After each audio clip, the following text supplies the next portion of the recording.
कैसी है मेरी YouTube फैमिली। आई होप आप सब लोग अपने अपने घरों में बहुत खुश होंगे और वेलकम करती हूँ आप लोगों का अपने एक और नए व्लॉग में। तो आज के व्लॉग में मैं आपको सिंपली कोई इधर उधर की बात नहीं, कोई कुछ नहीं, तो सिंपली मटन कौरमा की जो रेसिपी है वो आपके साथ शेयर करने वाली हूँ कि ये कैसे बनता है और इसमें क्या क्या डलता है, तो वो सब आपके साथ शेयर करूँगी। और ये ईद स्पेशल भी होने वाली है, तो चलिए स्टार्ट करते हैं टाइम ज़ाया किए बगैर और आपके साथ मैं ये रेसिपी शेयर करती हूँ और प्लीज़ एंड तक ये ब्लॉग ज़रूर देखिएगा। तो यहाँ पे तकरीबन मैंने हाफ केजी से ज़्यादा मटन का गोश्त ले लिया है और इसमें मैं चांप का भी यूज़ कर रही हूँ और थोड़ा सा मैंने दूसरा गोश्त हड्डी वाला भी शामिल किया है। तो इसमें मैंने एक जो है लहसुन जो है साबुत वो शामिल कर दिया है और 2 मैंने मीडियम साइज़ के प्याज ले लिए, तो उनको गोल गोल कट कर लिया।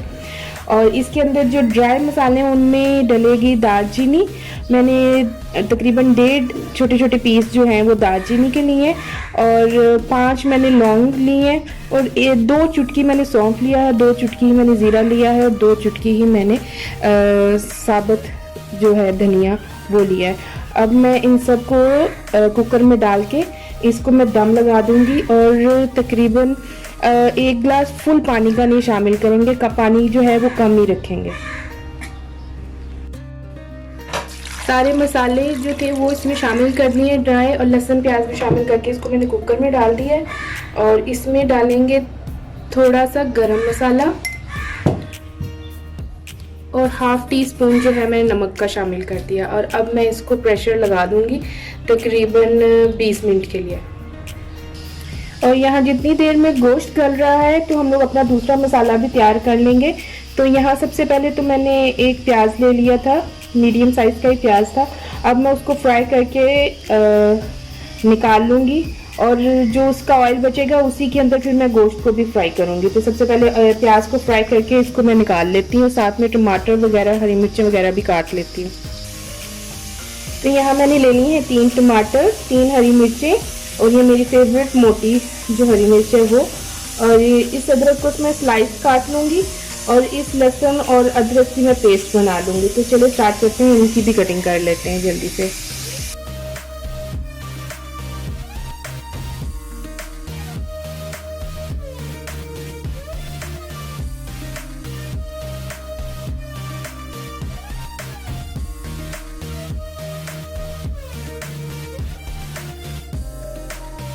यहाँ माशाल्लाह से मैंने जो सारी कटिंग करनी थी वो कर ली और कटिंग करते हुए एक मिसहैप हो गया, मेरा ध्यान नहीं गया और जो प्याज मैंने फ्राई होने के लिए रखा था वो सारा जल गया। तो मैंने दोबारा से पैन में जो था प्याज एक लेकर उसको दोबारा से फ्राई होने के लिए रख दिया था। और ये फ्राई करने के बाद मैंने निकाल कर साइड पे रख लिया था।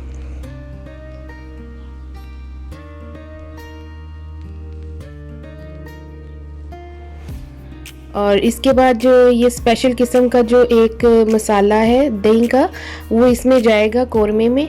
और इसके अंदर मैंने ले ली थी तकरीबन हाफ कप मैंने दही ले ली थी।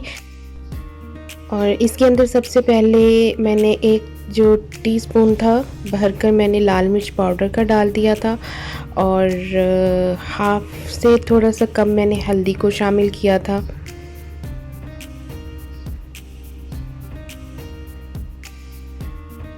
और ये साथ में मैंने ज़ीरा और सूखा धनिया था वो मैंने दोरी में कूट के तकरीबन 1 टेबलस्पून भर के इसमें शामिल कर दिया था। अब इस मसाले को मैं अच्छे से मिक्स कर लूँगी और इसको भी मैं साइड पे रख लूँगी। और जो गोश्त था वो माशाल्लाह अच्छे से गल गया था। और आज मेरे साथ मिसहैप हो रहे थे।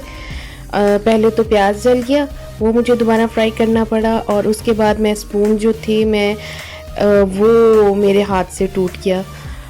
तो इसके साथ ही अब पैन में मैंने सबसे पहले ऑयल को गरम कर लिया था और उसके अंदर मैंने लहसुन और अदरक जो था पेस्ट वो शामिल करके इसको मैं अच्छे से फ्राई कर लूँगी। और ये जब अच्छे से फ्राई हो जाएगा तो इसके अंदर मैं टमाटर डाल दूँगी और टमाटर के साथ ही मैं तकरीबन थोड़ा सा नमक भी शामिल कर दिया था ताकि जो टमाटर हैं वो सॉफ्ट हो जाए।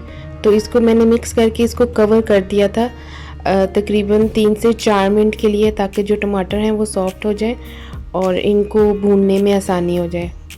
और यहाँ पर टमाटर तकरीबन गल चुके हुए थे और इनको अच्छे से यहाँ पर फ्राई कर लिया था। और जब टमाटरों ने ऑयल छोड़ दिया था तो इसके अंदर जो मैंने दही का मिक्सचर बना के रखा हुआ था वो शामिल कर दूँगी और अच्छे से इसको मिक्स करके मैं इसको कवर कर दूँगी तकरीबन 5 से 6 मिनट के लिए, ताकि जो दही का पानी है वो खुश्क हो जाए।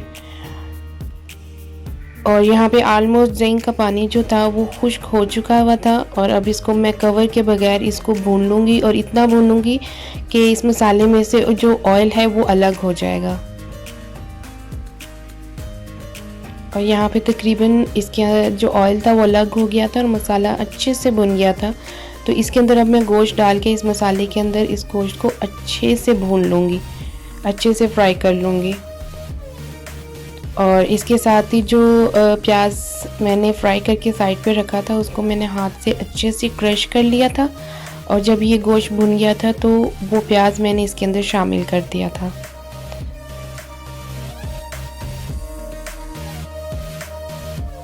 और यहाँ प्याज शामिल करने के बाद मैंने इसको तकरीबन 5 से 6 मिनट के लिए मज़ीद भून लिया था, ताकि जो प्याज है वो भी इसमें अच्छे से यकजान हो जाए।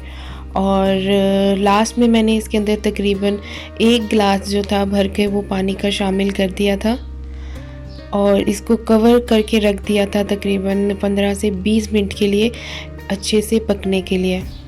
और यहाँ पर माशाल्लाह से अच्छे से इसका जो मसाला था वो तैयार हो गया था। तो इसके अंदर मैंने साबुत हरी मिर्चें और स्लाइस्ड हुआ हुआ अदरक जो था वो शामिल कर दिया और लास्ट में इसके अंदर मैंने थोड़ा सा सूखा धनिया और जो ज़ीरा था वो पीस के रखा हुआ था वो भी शामिल कर दिया और साथ में हरा धनिया भी जो था बारीक बारीक काट के वो शामिल कर दिया। और माशाल्लाह से ये कोरमा आप भी बना के ज़रूर ट्राई कीजिएगा, आप लोगों को बहुत पसंद आएगा। और मैंने इसके साथ आप चाहें तो चावल भी बना सकते हैं, लेकिन मैंने इसके साथ पराठे बनाए थे और हमारी पूरी फैमिली ने बहुत मज़े से खाया था और सबको बहुत पसंद आया था। इसके साथ ही अगर आपने अभी तक मेरा चैनल सब्सक्राइब नहीं किया तो प्लीज़ मेरे चैनल पर जाइए, वहाँ पर उसको सब्सक्राइब कीजिए और कमेंट करके ज़रूर बताइएगा। इसके साथ ही आप अपना और अपनों का ढेर सारा ख्याल रखें और मुझे दें इजाज़त। अल्लाह हाफिज़।